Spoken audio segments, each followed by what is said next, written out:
Now, the husband of my first guest tonight was last year voted one of the world's worst-dressed women.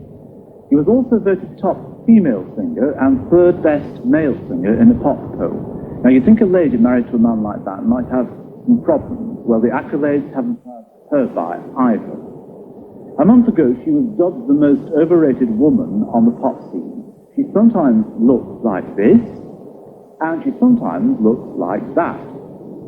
Ladies and gentlemen, the wife of the amazing David, she is Angela Bowie.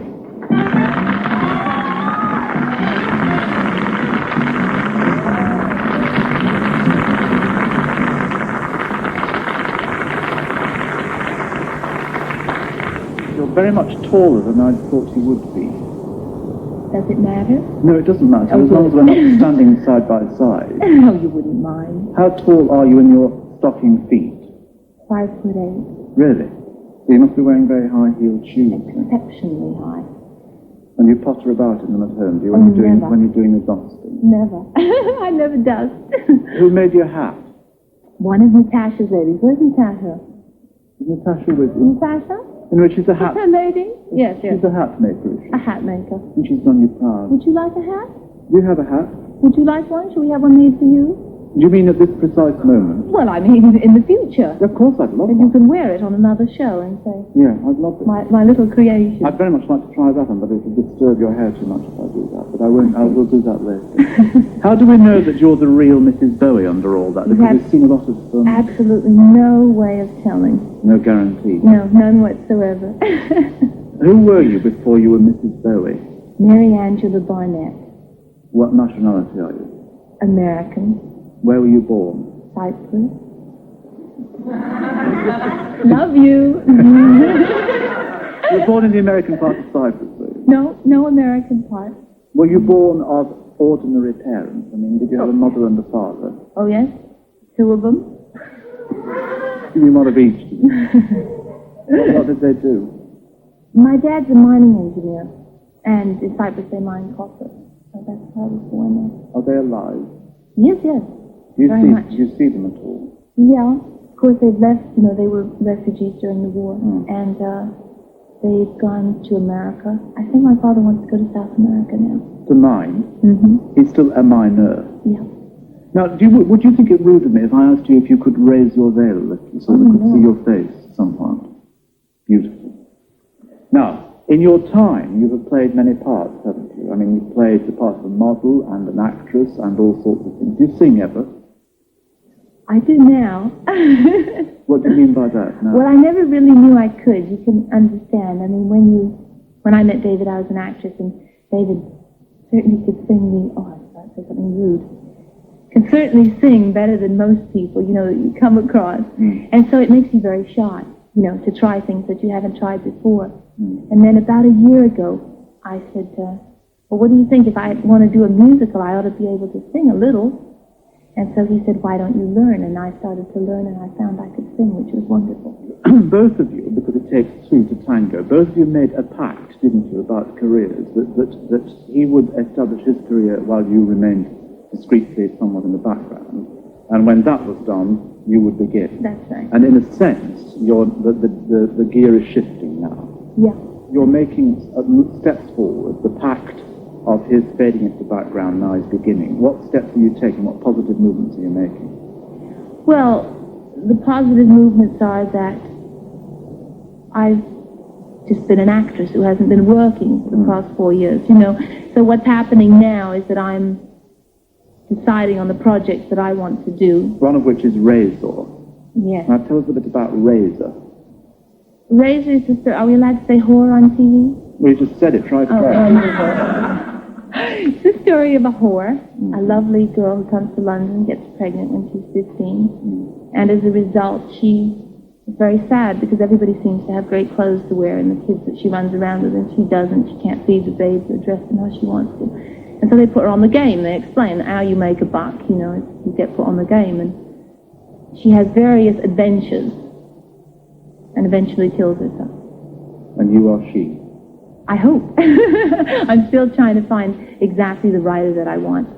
So it's not written yet? No. It's written. I've done the interviews. You understand, it's a real person. Yes, she does exist. I've done the interviews, the actual manuscripts are there, but I wouldn't try my hand at writing. I mean, that's it's a craft, it's a technique, and I... Now, this is for the stage, eventually. Yes. Why is it not to be on film? What difference is there between the story you're telling on The Happy Hooker, which is being filmed with Miss Redgrave in the United States? Well, I suppose the difference is that she's not happy. It's all very well, it's Vera Hollander writing stories about the happy hooker, and everybody's saying, people ought to respect girls that provide a service, that men require, or whatever, whoever requires it. But that's not entirely true, because not all of them are the Vera Hollanders, right. Or her protégés. Some are very unhappy. And you do yourself in at the end? Yeah. How? I'm afraid it's the old wrist, Russel. The old slashing of the wrist. And you do that on the stage as well, really, at the end? Yeah. It's going to be pretty bloody, isn't it? Not? It shouldn't be very bloody, because in actual fact you pass out before a great deal of blood is spilled. And she sort of passes out nicely and neatly in a... You just change your accent in one sentence to pass out and then passes out. I know, but I do that all the time. You mustn't tease me, because I'll blush. I wouldn't really tease you or make you blush. Now then, well, I will make you blush by asking you this, that your arrangement with your husband has been an odd one in respect of love, marriage, sex, and parenthood, hasn't it? That's true. I mean, you've actually not followed anything which our mummies and daddies would recognise as a normal pattern. Well, perhaps not some mummies and daddies, but of course a great deal of mummies and daddies who lived through the war in England will tell you much more hair-raising tales than I can. I mean, wonderful tales of things that they got up to. Except, sweetheart, we're not in a war situation. No, but I mean, it has occurred before. Yeah. But now, you happily coexist, but you happily live separately. Yeah. That doesn't upset your faith. No. See, it's very difficult to live with somebody for a great amount of time, to reckon that you want to live with them forever. And to be with them all the time doesn't make any sense to me. Why did you get married then, in that case? Because I didn't have a work permit. Wow. Yes. Very difficult in England to persuade people that you should have a work permit. But there is a child. But it's not. There is a child of yours and David, which is not simply the result of a work permit, is it? Well, no, but that was just flattering to me. David said that he wanted me to be the mother of his child, And I said, well, certainly. I had to provide any services. But you don't pitch that very highly, do you? I mean, if he said to you, I want my underpants washing, what's the difference between that and having a child? Not very much. It's very important to a man to have a son. And I love them very much, And if you love somebody, then the things that are important to them are important to you. Did you love Zoe when he was in your womb? Or were you bored with it? Oh, no, I was very fond of him all the time I was carrying him, and probably very miserable with myself when I just had him for about 2 months. That's called post-natal depression. Well, you know about it. We all know about it. Do you? Yeah. Oh, really? Well, I didn't know that, and I wasn't really prepared for it. And I just thought it was me being odd, But yes, the 2 months afterwards were ghastly, horrific. And after that, it was all right. Do you and David sleep together? On the odd occasion, when I'm well and truly fancied. Otherwise asleep? Certainly. Don't you? You're not depressed or fazed in any way by the amount of people, both men and women, who pay him flattering attention wherever he is? No, you see, Russell, you get very sad for somebody if what they've worked for, the culmination of what you work for. And, if you're a rock and roll singer, you work to have an audience love you, Right. When we sit talking, I hope we're going to amuse people and make them laugh, and I hope they're going to love either you or me. It'll show one of us well. It's the same with rock and roll. So the only thing that happens is that if I was not to like it, then why would I have worked so hard to help them get there? But there seems to be a great sort of distance between you and him in what we all recognise as conventional terms. I mean, maybe we ought to be looking at it through another glass. No. But you know what I mean? I mean, a lot of us would be envious if our husbands or wives were pawed at and clawed at and slept with by other people. Mm-hmm. A lot of us wouldn't provide a child simply on request or on demand, cash on delivery. Yes, but then it depends how much you love. doesn't it? Or where you love him, and you love him there, do you? You love him there? Probably, but I'm sure it's much more in my head. He's very much like my brother, you know? Very much. Now, in various interviews that you've given to newspapers, do you like newspapers? Do they treat you nicely? Oh, I love them. And they treat you well, but they don't crucify you or anything? No, I think they're fantastic. You said in newspaper interviews that you find parts of the sex, of your sex life, you find boring. Yes. Which parts do you find boring? And don't you dare say those below the waist are cloth. Well, it's very difficult to talk about them then, isn't it? I mean, what can I tell you, Russell? I mean, I just think sex can get very boring. You have to really love people, you know. If you don't love people, it's all up. The game is up. Sex is ace if it's sort of teenage and experimental. Yes, and very sort of on the first steps, you know, the primitive steps. I think that's fabulous. When you start to think that, you know, you're going to fall in love and it's all going to be wonderful and you're going to worship somebody's body until, I mean, you know, you get ill, you get arthritis and you limp about, you know. I mean, it's a silly sort of idea, you know. All you have to think about is that whatever you do should be fun. But that's fine. In which case, there is a peculiar dichotomy. Why then do you make yourself as physically and as sexually attracted to people as you can? Because we have some pictures to look at in a second. But you obviously take care and spend some time and devote some attention to making yourself attractive. What are you making yourself attractive for? Well, I suppose to that wonderful, fabled subject that doesn't really exist anymore, which is glamour. Oh, but it does exist. Well, that's what I'm saying. It exists, but that doesn't necessarily mean you're making yourself attractive because you're touting for sex. Well, it's not in a distant kind of way, surely. I mean, surely anybody wants to look attractive because they want people to admire them and to want them and to need them and to claw them and paw them. No, that's not true. No? No.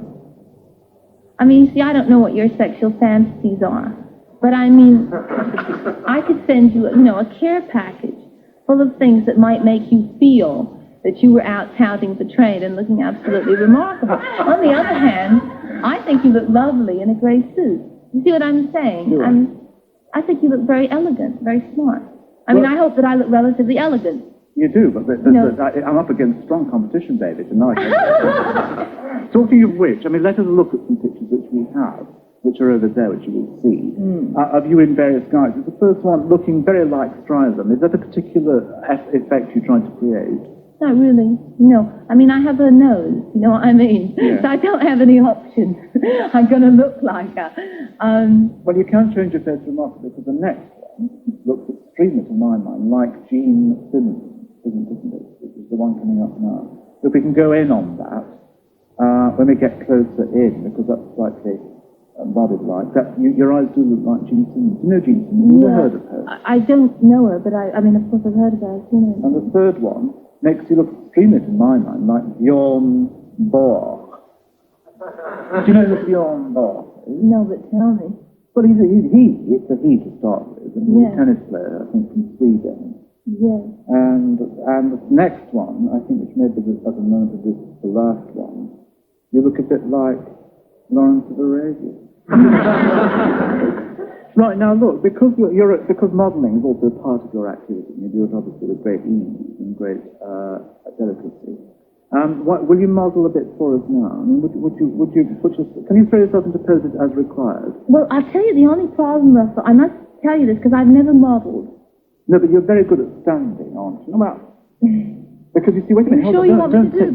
Wait a minute, hold on. What I want to say to you is that there's no difference, is there, between an ordinary camera that goes like that and a television camera?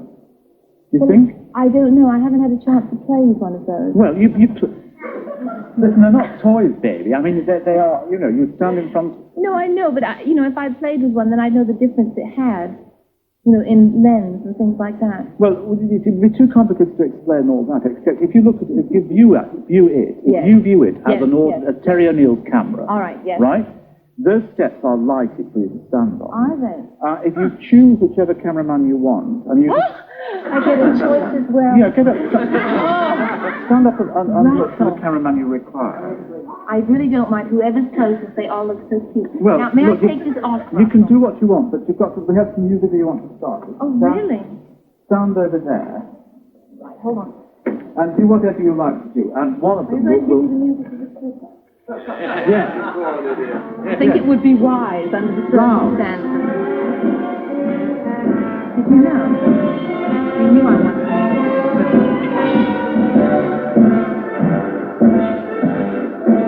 Now, would you like me to... I want you to get this provocative pose. I can't. My tits will come out. Russel is the truth. But if I raise my arms, my tits will come out. Raise your arms, raise your arms.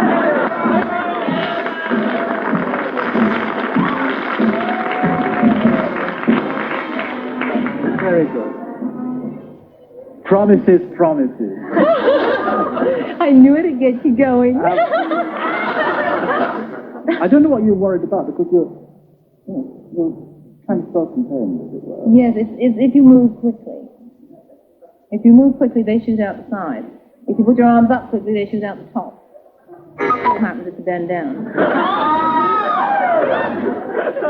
Having said which, may I say to you, Bowie, thank you very much. Because you're still there.